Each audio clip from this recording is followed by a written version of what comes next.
पन्ना जिले के अमानगंज थाना अंतर्गत पुरैना और पगरा में जेके सीमेंट प्लांट के सामने विधायक राजेश वर्मा की मौजूदगी में पुलिस ने लाठीचार्ज किया, जिसमें विधायक का गनमैन हो गया और अन्य लोगों को भी चोटें आईं।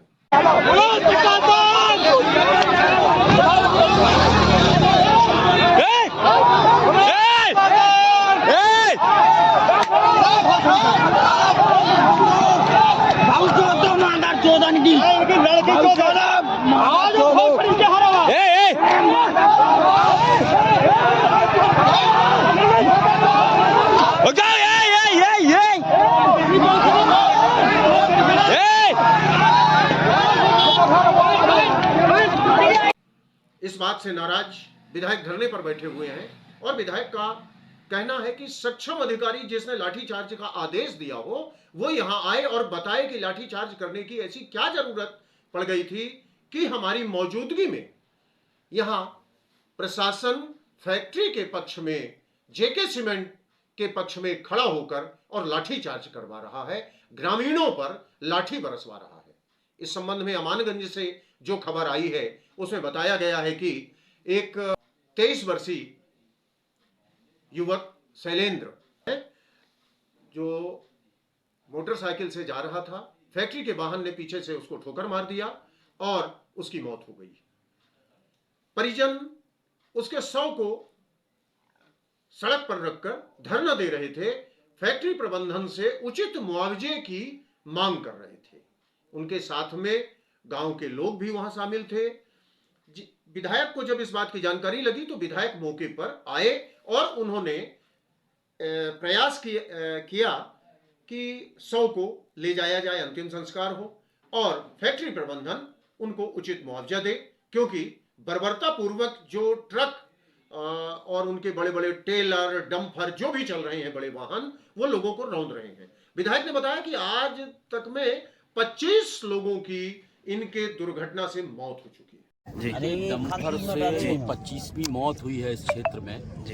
डंपरों से अभी तक 25 लोग खत्म हुए। विषय कोई नहीं था, विषय सिर्फ इतना था, ये मांग कर रहे थे क्षेत्र के लोग कि रात में डंपर निकले, दिन में नहीं होना चाहिए डंपर निकलना, नहीं तो यहाँ घटनाएं हो रही है। 25वीं मौत हुई है। पब्लिक को पुलिस ने लाठीचार्ज कर दिया। पब्लिक के ऊपर जब लाठीचार्ज, तो विधायक की मौजूदगी में आप लाठीचार्ज कर रहे हो, तो हमें तो ये पूछना है कि लाठीचार्ज किसके आदेश पे हुआ।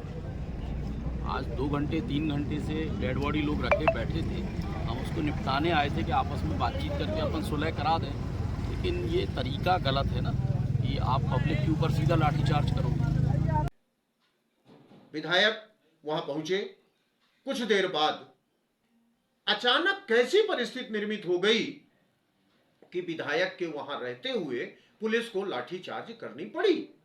जब विधायक समझौते के लिए थे, जनता की ओर से जनप्रतिनिधि बनकर वो वहां बीच में मौजूद थे, तो पुलिस को विधायक की बात और वो क्या कर रहे हैं इस बात का इंतजार करना चाहिए था, लेकिन ऐसा नहीं हुआ।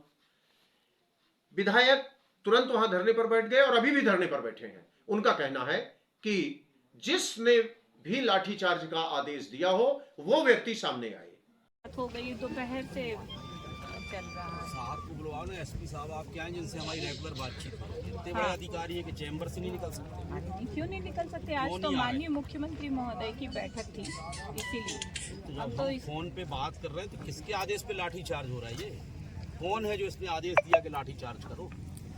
औकात है किसी की ये निपटा लेगा जो मामला यहाँ का बिगड़ा है? सही बात है। तो किसके आदेश पे हुआ? क्यों करेंगे? क्यों करेंगे ये बताओ ना। हाँ बताइए ना। जब मैं यहाँ पे खड़ा हूँ, रात में डंपर निकलेंगे, आप एक आदेश जारी कर दें। हमसे एसपी साहब कह रहे हैं कि सीएम साहब की बीसी में है, आप थोड़ी देर में बात करें। मेरा फोन कटता है। इस लाठीचार्ज में विधायक के गनर को सर पर चोट लगी और एक आध लोगों को सर पर शायद चोट लगी है या अन्य तरह से वो चोटिल हुए हैं। ग्रामीण विधायक के साथ वहां मौजूद हैं और विधायक का कहना है कि मैं तब तक नहीं उठूंगा जब तक सक्षम प्रशासनिक अधिकारी आकर एसपी या कलेक्टर ये नहीं बताएंगे कि लाठीचार्ज आखिर क्यों की गई, ये बर्बरता जनता के साथ क्यों हो रही है। 25 मौत जो फैक्ट्री के वाहन से हुई उसका तो आज तक किसी ने हिसाब नहीं लिया। मांग की जा रही है कि रास्ता अलग बनाया जाए फैक्ट्री के बड़े वाहनों को चलने के लिए, जिससे आए दिन हो रही मौतें ना हो, और जिनकी मौत हुई है उनको मुआवजा दिया जाए। फैक्ट्री प्रबंधन अभी तक सामने नहीं आया है, न फैक्ट्री प्रबंधन की तरफ से कोई ऐसी बात आई है। जब तक दूसरा रास्ता नहीं बनता तब तक फैक्ट्री के वाहन सिर्फ रात में चले, दिन में न चले, क्योंकि दिन में आवागमन रहता है और उससे लोगों की मौत